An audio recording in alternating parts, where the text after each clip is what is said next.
Come join me for this video today as we fly from an incredibly detailed airfield to another incredibly detailed airfield, and I'm going to explain why my simming hobby has now reached a total new level of realism. And I don't just mean getting new hardware and spending loads of money. I don't just mean hardware or even VR headsets, but I also mean the sim. So if you're interested in this video, please do stick around and stay tuned. And as always, this video and this channel is sponsored by FS Academy, which produce the best tutorials for this sim. FS Academy now has a 0 to Hero bundle deal, which offers 5 different training packs for a very hefty discount. Now all these packages are designed from a real world pilot, and in VR it's like they're sat next to you as he's giving you all the instructions. So as I say, check out FS Academy, all the links will be in the notes below. So with that being said, I've got lots to show you today, including a new update to the FlightSim.com force feedback yoke, which has made a massive difference to the smoothness of this yoke. But also I'm showcasing 2 new airfields by Burning Blue Design. Welcome to, I'm going to say this incorrect, I'm sure I am, Turweston. I'm sure I said that wrong. But anyway, check out the detail here. Now as you enjoy some of this drone footage in 2D mode, there's no doubt about it that these days when I'm flying off camera, pretty much 90% of the time I'm flying between all of these airfields by Burning Blue Design. And I'm sure you'll realise why by these shots you're seeing now. The airfields are incredibly detailed, and not just the way they look and the graphics fidelity, but they have a certain feel, which is something very difficult to portray in a desktop flight simulator. But having been to many of these airfields in real life, they definitely have captured the charm, the atmosphere of the place. Now all of these airfields by Burning Blue Design have dynamic people, dynamic traffic, PBR texture work to the highest level, and things change all the time. Even the food. Like when you go to the cafe, you might find that there's not much cake left depending on the time of day. And also things like this. I'll just go back to VR. Hello guys, welcome back. This is really cool. And the best way I can show you this is if we go down to nighttime, look at this hangar door. Here we go, look. Oops. The hangar door is now closing because of the time of day. Look at that. That is so nicely modelled. And there's things like that littered all over these airfields. Let's now go back to real world time. And there we go, it's opening again. So the idea for this video is I'm going to express and detail all of the things, all the components that have really transformed my hobby this year. And there's something I really want to drive home here. You don't need to spend thousands and thousands of pounds to get that next level experience in VR, in my opinion. And I'll go through that as well. So here, as you can see, we are sat on the ground right now in this beautiful WB Sims 172 in this gorgeous green. And let me tell you, as you can see here from this little screen, this is a very high fidelity aircraft in terms of the realism. Things like tie downs and all that good stuff. So if I just put them on and then we go back outside, look at that. So this is a very cool high fidelity aircraft, and this seems like the perfect match for my CLS-60 for this particular flight today. And this aircraft is persistent in the sense that, you know, if you don't look after it, then things will go wrong. And to be honest, these days, I find it difficult not to fly aircraft that doesn't have persistency. Right, let's get this fired up, and I'll walk you through some of my sort of feelings on the way the hobby has changed over this past year. And it really has been an amazing time, and it's only going to get better as well with the advent of Microsoft Flight Simulator 2024. So we're in the Pimax Crystal Light as well, and it looks absolutely beautiful. as you would expect. Right, let's get some fuel going here. We'll put the fuel pump on for a few seconds. If you're wondering where I'm looking, I'll zoom in for you. That's not needed in the crystal, but sometimes it's useful for you guys at home watching this. And I think we're ready. So clear prop. Watch the yoke. Fantastic. She's purring like a kitten. So I'll also detail some of the new features of the force feedback yoke, since I've now downloaded the latest firmware. And the first thing is it shakes a lot more than it did before. It feels fantastic, and it's very sensitive to RPM. Again, that's been improved. So as I put the throttle forward, can't do it too much because the temperature is still very low. We need to make sure the oil is coming up. Notice how, I'm not sure if you can see it on the actual camera there, but the vibration really smooths out again. You can actually see it on the visual image there inside the cockpit, look. That's not shaking because of really bad dead zones. This thing has Hall effect sensors and it's really super precise. That is just the shaking from the vibration. Right, avionics master can now come online, and we've got a AOA indicator there, but I meant to put that off, but never mind. We'll keep that on now. Taxi lights switched on. Make sure all the systems are all good. Make sure our pressure is set correctly. You see, you need to switch on these devices as well. They don't just power on their own. You've got to switch them on manually. I love that. And you can break this thing, guys. You really can. Especially if a bad landing. The gear struts and even the prop will like shear off and break. And I think there's even smoke on this as well. But hopefully that won't happen today, so don't worry. So, right, let's have a bit of a taxi round here at Turweston, which I'm absolutely, I'm sure, butchering the name. And let's see if we can find VR Flight Sim guy in this scenery, because I am here somewhere. You know, I love that building, how it's modelled perfectly. Like the cafe, you can read the signs, the menu is perfectly crisp and clear. You've got the tower, and even that fountain as well is all modelled. And depending on the time of the day, it's either working or it's stopped for the evening. Now, just to say, for some reason I'm having an issue with the sim today with connection problems. I keep losing connection for a moment, then it comes back. That is something I have found with this sim recently. So, sorry about that. Hello there! Hopefully I won't chop my own head off here. I've absolutely no idea who that woman is I'm talking to, but she doesn't seem very impressed. So look at this place. It looks so realistic, and you really get a sense of this airfield. So let me just do our run-ups, and I'll get back to you as we take the active runway. Right then, so I think we're ready. And what do I mean when I say that my flight sim hobby has now really gone next level?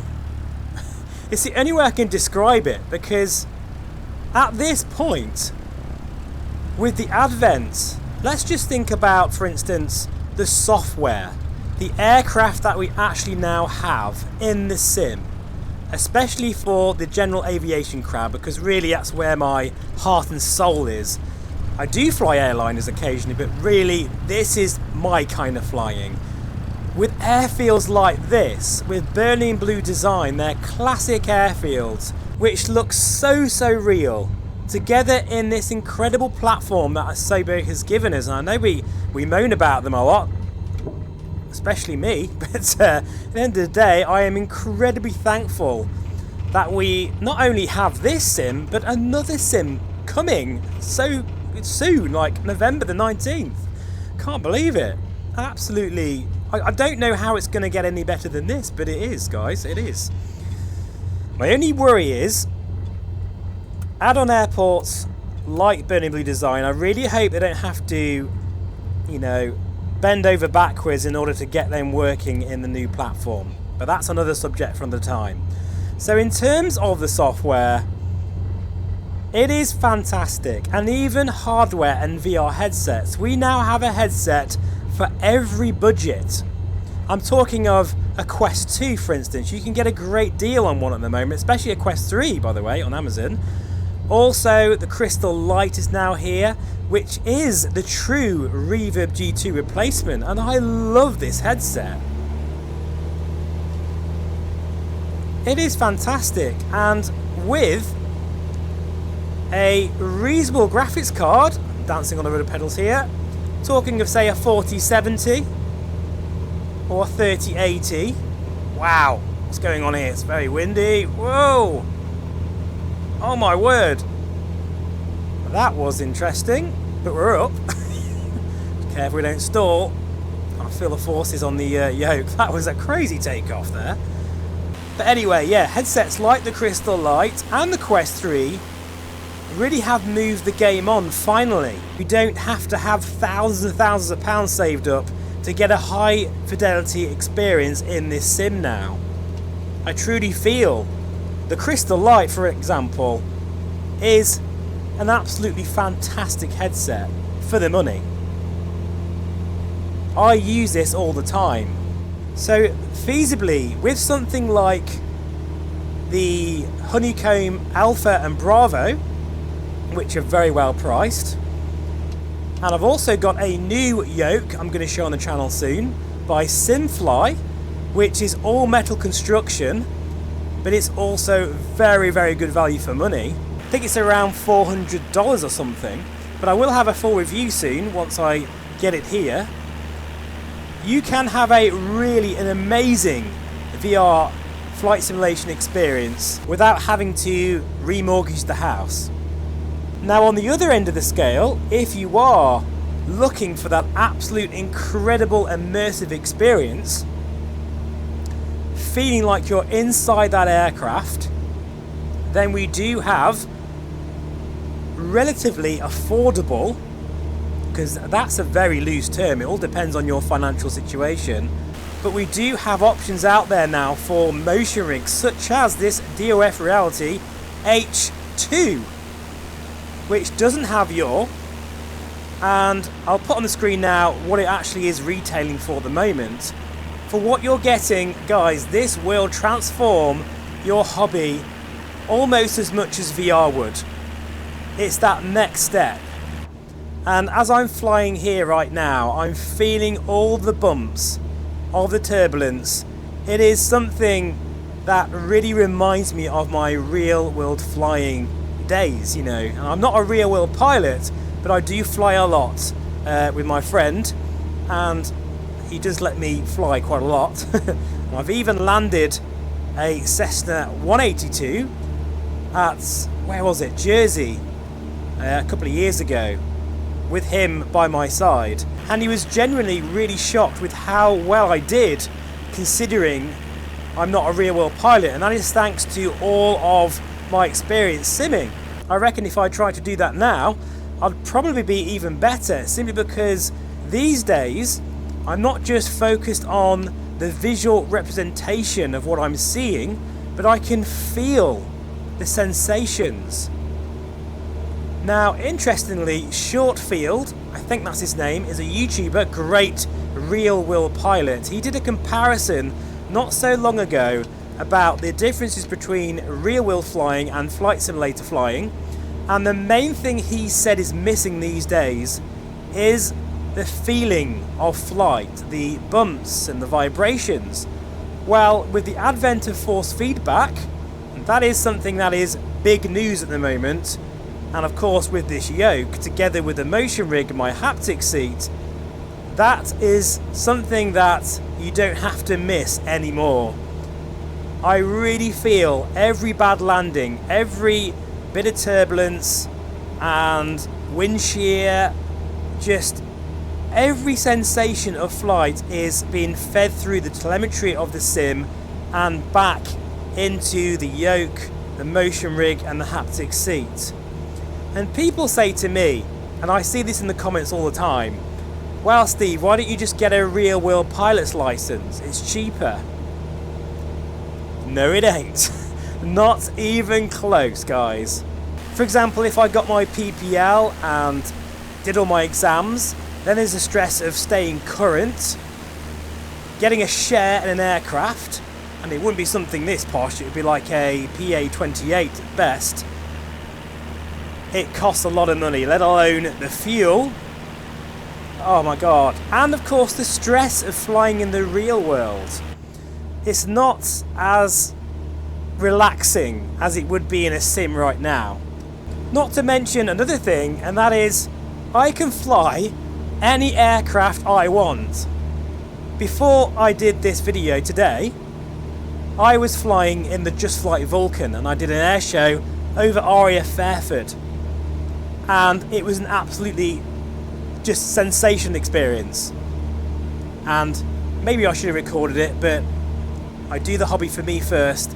YouTube is always second, very important, otherwise I would lose the passion.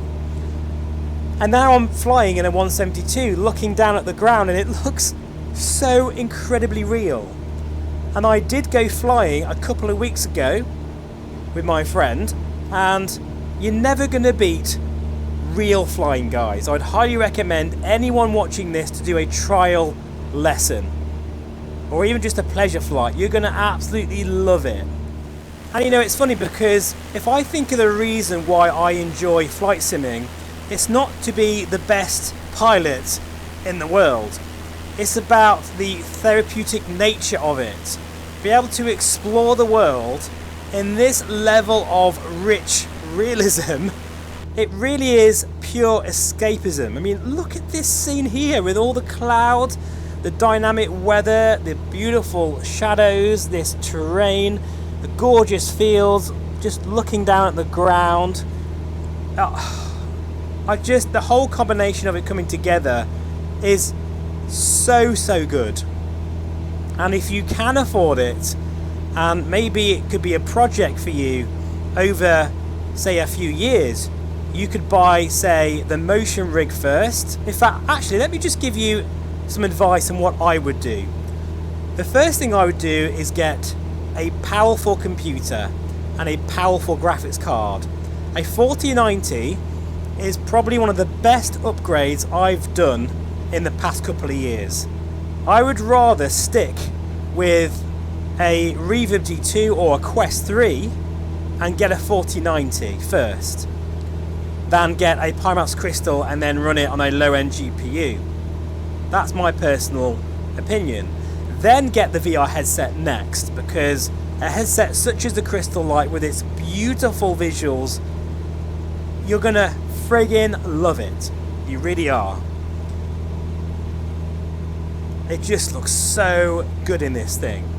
Then afterwards you can start thinking about haptics, such as a haptic seat. Now the one I'm using is by Sim Racing Studios, and it has, I think is it 6 or 8 transducers, and they're really super powerful and you can feel them in your backside.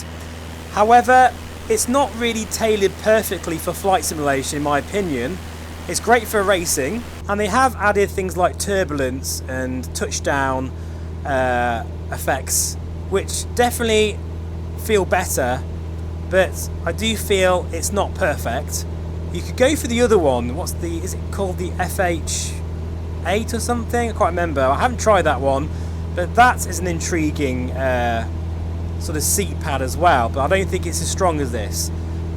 And then perhaps once you've dabbled in haptics, you won't go back, guys, because each upgrade path that you do will just transform your sim. The next thing I would recommend is saving up for a motion rig. And I haven't tried an H3, so I can't really comment whether the yaw is something you really need, but the H2 is such a clever piece of technology because it doesn't just go up, down and left and right. It simulates all kinds of effects such as acceleration, turbulence, vibration, braking forces. The whole 9 yards. It even simulates yaw really, really well. Even though it's not actually doing yaw, I don't know how it does it, but it's very clever. And the great thing about this rig is it's modular, so you can upgrade it to have 3 degrees of motion or even 6 degrees of motion over time. I think that's pretty cool. Then I would start thinking about force feedback yokes and joysticks. And in some ways you could do it the other way around. You could get the force feedback yoke first, because I do feel it makes a massive difference. It really makes a big difference. All of those things, guys, is a drop in the ocean compared to real world flying. It doesn't even get close to how expensive flying is in the real world. Make no mistake. I think some people wrongly assume that if you are a hardcore flight simmer, then the end goal is to get your real pilot's license. But that's not always the case. And being a tech geek as I am, I love technology, I love computers, I love flight simulation in general. This gives me as much joy as flying in the real world, but in a different way. So yeah, it's just something to consider, guys. Look at this ortho imagery here, it's so good. So let's now quickly talk about the yoke and the new updates to it, because Fabian, the CEO of FlightSim.com, has just sent me over a firmware update which has really improved the smoothness of the yoke in the aileron axis, the roll axis. Now before, and that's something I didn't really notice until flying with it for about a week or so, is when making really smooth minor adjustments, you could feel the gearing, sort of like a cogging effect, a bit like the motion rig in a way. You could just feel that it wasn't quite, just not smooth enough. And I was thinking to myself, there's no way that that can be improved in software and firmware.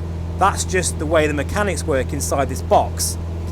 Well, I was completely wrong, because this new firmware update has smoothed that out a treat. I don't know if you can see on the camera here, but it is like really super smooth now in the roll axis. It's made a massive difference. Like, it wasn't a massive issue for me, but I must admit, now that I've tested this out, I'm like, oh yeah, that is way smoother than it was before. So a massive congratulations to Fabian. And he told me it's going to get even smoother than this soon. They're still working on it and making it even better. Now, I don't really have a massive amount of experience with yokes. I did try the Brunner yoke at Vario once, but that was many years ago. I can't quite remember that experience now. But considering this is under £1,000 and it has a lot greater force than the Brunner yoke, I also think it looks better. It looks like a professional piece of hardware. It is bigger, but I mean, look at it, it's gorgeous. If I remember, I'll put some shots in now of it close up.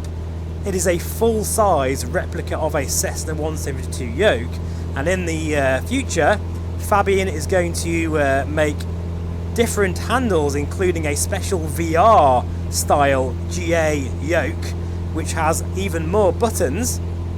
Yeah, it really is a fabulous piece of hardware. And I know all this stuff costs money, but if you've noticed, things are starting to come down in price. You can now get a 35 ppd QLED panel for well under £1,000. You can get a force feedback yoke that is even better than the entry-level Brunner yoke, which is way more money, for under £1,000. You can get a motion rig for under £2,000, which completely transforms your experience. It's really great to see how all this stuff is coming down in price, and when you combine it all together, it is truly next level. In some ways, I am tempted to invite some of you over here watching this into my little man cave so you can experience this, because it's all very well me telling you all this on a video, but you can't see and experience what I'm experiencing right now. And that's the hard thing about this channel. This VR image you're looking at is not even a percentage of how good it looks in the headset. I think the only thing that might be similar is the clarity, but even then, VR recording is so hard that the clarity also suffers on the VR image. And of course, I'm feeling lots of vibrations through the seat, through the motion rig, through the yoke. You're not going to feel that either. So it is very hard to review some of these things. But hopefully I'm, portraying it the best way I can, and it's coming across okay. And in case you're wondering, we are heading to the Isle of Wight, to Sandown, which is Burning Blue Design's new airfield. And if I remember, I'll put some drone shots in now, showcasing the incredible amount of meticulous detail that they've put into Sandown, which is one of the most popular locations for general aviation aircraft owners in the real world, and I can see why. It's just a stone's throw away from their other package, which was Bembridge, which I've shown on the channel not that long ago. It's incredible how fast the Burning Blue Design team, which is really only Mike and Adam, I don't know how they're churning out such high quality content, but I've got to say, as you can see here, it has points of interest throughout the whole of the airfield and outside the boundary. Tons and tons of custom 3D objects, beautiful PBR work, plenty of dynamic elements with the hangars and people, AI traffic, the whole works. And I can't wait to see it in VR for the first time. And I do believe I'm also in the scenery. And it really is an absolute pleasure to be in these sceneries, because I do spend most of my time flying when I'm not recording YouTube content. In fact, even when I am recording YouTube content, I do spend most of my time flying around the UK and visiting all of these airfields. I often find with Burning Blue Design that each time you visit the airfield, it will just look a little bit different. Perhaps those people in the cafe are not there. Perhaps all the cake's gone. Maybe that hangar door is now open and it wasn't before. So all of these little design touches really make a difference. Anyway, I'll see you in about 10 minutes time, according to this, which with the power of editing will be literally in a moment, as we head on finals to Sandown, and providing the runway is long enough, we'll do a touch and go as well. See you in a moment. So welcome back, folks, and I thought I'd just give you a tour here of the Spinnaker Tower and all this photogrammetry. And at the time of this recording, this will be the last time I'm going to be on my super slow internet connection, because I've just changed internet providers and finally I've got super fast broadband. So I can't wait to revisit some of these areas of photogrammetry with a decent internet connection. It's also going to mean that YouTube content's going to be just that bit easier. I may even be able to upload in 4K as well, although I don't really know if that's going to be any help, because the way I record VR, and to get a half decent image, I have to upscale the image to 4K. So if I were to record VR content on YouTube so it's 4K, I may have to upscale to 8K. And that might be a little bit too much. You see, the way that we record VR is not the same as 2D. It's a lot harder. And it's a constant battle. Anyway, what I thought I would do, if you're still watching, thanks by the way, is before we check out Sandown, let's just do a touch and go at Bembridge first, since it is very close by. And it will give you another chance to check out the scenery there. Now I will say that although Burning Blue Design sceneries are an absolute must buy, especially for you guys out there that enjoy flying around the UK, they are a bit hefty on frame rate. They definitely are. And Bembridge is one of those places where the frame rate does go down. At the moment, I'm locked at 45 frames per second, which is always my target. Let's see if we can still maintain that whilst recording as we head into Bembridge. And I've really enjoyed hand flying this aircraft. It's been well over an hour, in fact an hour and 15-minute flight, and I haven't used the autopilot once. And I'm finding I'm just not doing it that much because of this yoke. It's just a joy to hand fly the aircraft. It's a lot easier now to fly because I can feel those forces. Just like in the real world. And just like in the real world, I'm trying to spot Bembridge. We're over there actually. Look at me pointing. That just shows you how immersed I am. I'm pointing into thin air, but it is, we're over there. That's where we need to be. I can see the hangar. And we're a little bit on the low side, but that's okay. It's very dull again in the UK. We've had such a terrible summer so far. I'm hoping things are going to pick up a bit in, well, the end of July and August. You see how I'm feeling all the bumps in the motion rig? Hope you can see me being moved around on the camera there. It's instant.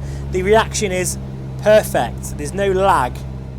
Right, so there's Bembridge. We're just going to do a bit of a right base. Hopefully it should be fairly smooth over the sea, but we're going to get some bumps. You're going to see that on the motion rig as we fly over that cliff side, over the campsite as well, which is all modelled, all the caravans there, and then over the trees as well. So this is quite a bumpy one. So I'm going to shut up and I'll let the experience do all the talking now.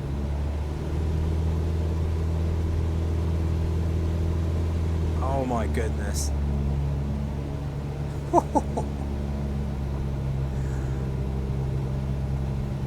What a ride this is. It's exactly how it is in the real thing. It's absolutely insane. Crikey. Very bumpy indeed.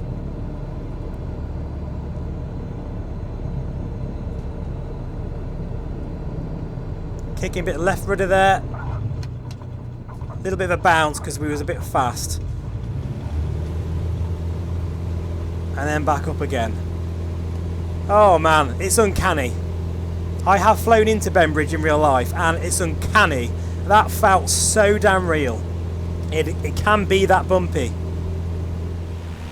You know, this is exactly what it feels like in the real thing. Pretty much anyway. Flying over the UK in the GA aircraft. Apart from the fact I am now looking outside of the aircraft in spot view. But that's the joys of flight simming. We have all these beautiful angles to enjoy. Right, in fact I can already see Sandown over there. Now this is my first time landing at Sandown, as I say, in VR. I've never been to this airfield in real life. I did do a tour of the Isle of Wight, and that is actually on the channel, but that was a motorcycle trip, a very unplanned one. And I must admit, I really did enjoy my time there. Very beautiful weather, unlike now. Alright, let's see how we get on here. We'll do a touch and go, and then come in for a final landing. And you've already seen it in 2D because of my drone shots. Now let's see what it looks like in VR when you're inside the scenery, when you're actually inside the simulator. And no triple screen will beat that. Oh my god, Feeling the bumps today. This is pretty crazy. Here we go then. Flaring, flaring. Oh, look at that. Thought I'd just show you from the outside. Welcome to Sandown. And actually, I did land on the wrong runway by the looks of it, but never mind. Oh, look at the detail. It always looks so much better in VR. Now let's go for our final landing on the correct runway. Judging by the wind direction there. But sometimes it's weird, the wind direction doesn't correspond with the windsock. So that's been a bug for forever with this sim.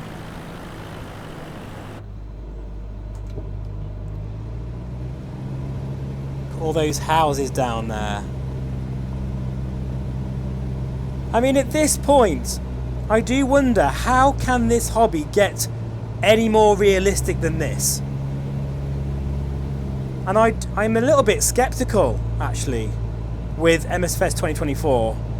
Is it really going to provide us with like an even more realistic experience than what we have with this sim, with all the add-ons we have now?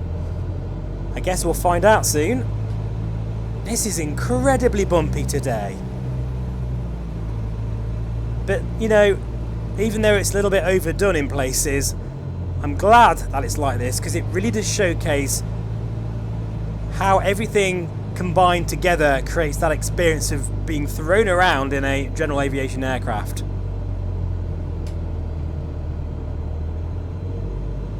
And hopefully you can really see this on the webcam there.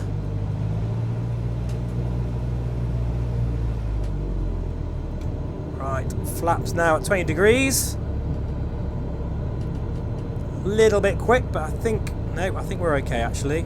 Feeling all of the inputs, all the information through the yoke, which is definitely helping.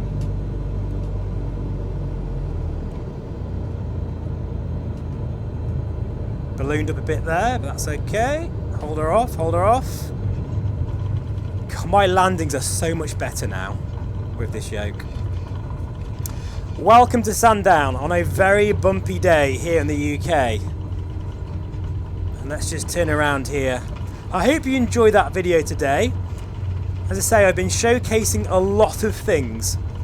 First of all, Burning Blue Design's work, which is always a pleasure to showcase, as well as the crystal light doing its thing, the force feedback yoke with its new update, and just basically talking about the fact that flight simulation as a hobby has really reached a new level now. And whether you do really go for it and spend loads of money on a motion rig, force feedback yoke, high resolution headset, or whether you just use a Quest 3 and a joystick, you know, it doesn't really matter, because I do feel at this point with the add-ons we have that everyone is benefiting from this new level of immersion that we can have. What do you think, guys? Let me know in the comments below. Just look at this place. One of these days, I'm going to tour around the UK and visit all of these Burning Blue Design airfields on my motorbike and take a picture of me where I am in the scenery. That would be quite cool, wouldn't it? What do you reckon? And maybe we could meet up at various places as well. Look at that though, wow. It's a, is that a tornado cockpit there? An F3 tornado cockpit. So actually, frame rate, I'm still on 45 frames per second, but I am using a rather beastly 13900K with an RTX 4090 by Stormforce. And I still think, even now after all these years, my discount code for Stormforce still works. Welcome to Sandown Airport. Amazing. And look, who's this unlikely fellow? Looking rather tall, I must say. Rather scruffy, that's definitely accurate. This time on his own. Yeah, that's me alright. Looking completely lost. Hopefully trying to bag a ride with someone. But anyway, this has been a fantastic flight. I hope you've enjoyed it as much as I have. All the links for Burning Blue Design's epic work will be in the description below. And I just need to find somewhere to park now. And I'll see you again very soon. I'm off for a paddle. Take care.